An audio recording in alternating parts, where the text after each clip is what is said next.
करणी सेना के संस्थापक लोकेंद्र सिंह काल्वी नहीं रहे। सोमवार को जयपुर के सवाई मानसिंह अस्पताल में कार्डियक अरेस्ट से उनका निधन हो गया। काल्वी को बीती रात 1:15 बजे से 1:30 बजे के बीच कार्डियक अरेस्ट हुआ था, जिससे उनका निधन हो गया। इससे पहले साल 2022 के जून महीने में ब्रेन स्ट्रोक आने के बाद उन्हें सवाई मानसिंह अस्पताल में भर्ती कराया गया था। करणी सेना के लोकेंद्र सिंह काल्वी ने साल 2006 में श्री राजपूत करणी सेना की स्थापना की थी, जिसने साल 2018 में दीपिका पादुकोण की अभिनय वाली फिल्म पद्मावत का विरोध किया था।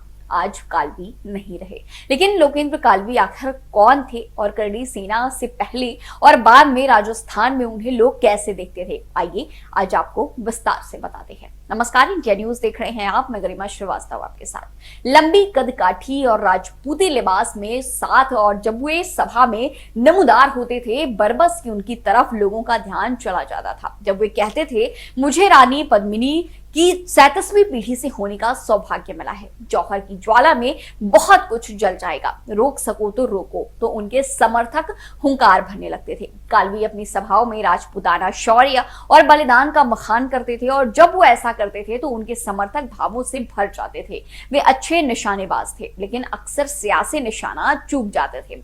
करणी सेना के संस्थापक लोकेंद्र सिंह काल्वी अपनी जबान से जज्बात और जुनून पैदा कर देते थे। अपनी शैली से काल्वी ने बड़ा समर्थक वर्ग खड़ा कर लिया था, लेकिन उनके आलोचक भी रहे। लोग उनकी आलोचना करते थे तो भी उन्हें फर्क नहीं पड़ता था। उनका अपने पथ पर चलना तय था। काल्वी को देखें तो यूं तो उनकी शारीरिक बनावट उन्हें एक खास पहचान देती थी, मगर खुद भी वो अपने वजन और कद का उल्लेख करना कभी नहीं भूलते थे।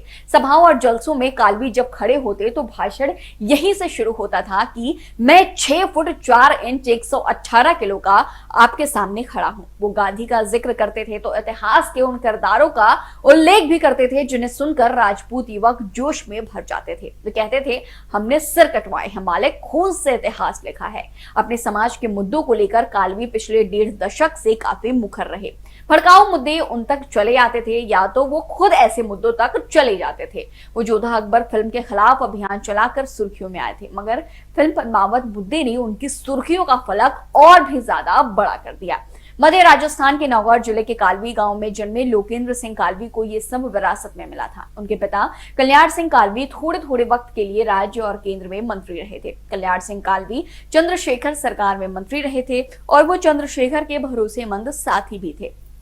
इसीलिए अपने पिता के असमय चले जाने के बाद लोकेंद्र सिंह काल्वी को पूर्व प्रधानमंत्री के समर्थकों ने हाथों हाथ लिया। इस राजपूत नेता की नजर और हाथ शूटिंग के लिए बहुत मुफीद थे। काल्वी को निशानेबाजी के लिए कुछ तमगे भी मिले थे, लेकिन ये विडंबना ही है कि जब जब उन्होंने चुनाव लड़ा, निशाना ठीक नहीं बैठा। राजपूत समाज के मुद्दों पर उनकी सक्रियता और मुखरता ने उन्हें एक खास पहचान दी। मेहमान नवाजी उनके व्यक्तित्व का हिस्सा था। उनके इस काम में राजपूत आतिथ्य की झलक मिलती थी। उन्हें कोई व्यसन नहीं था। वे शराब नोशी से बहुत दूर थे। मादक सेवन उनको कभी छूकर भी नहीं गया था। हालांकि उनके आलोचक कहते थे कि वो राजस्थान में जातिवाद को प्रोत्साहित करते थे। काल्वी के भाषण को सुनकर ऐसे अनुमान वो लोग भी लगाते थे जिन्होंने काल्वी को कभी देखा भी नहीं था, सिर्फ उनके भाषण सुने थे। उनके साथ काम कर चुके एक राजपूत नेता ने बताया था कि उनकी याददाश्त गजब की है। उन्हें सैकड़ों फोन नंबर मुंह जबानी याद थे, लेकिन आज वो नेता, वो संस्थापक इस दुनिया को अलविदा कह चुके हैं, लेकिन लोगों के दिलों में वो हमेशा जिंदा रहेंगे।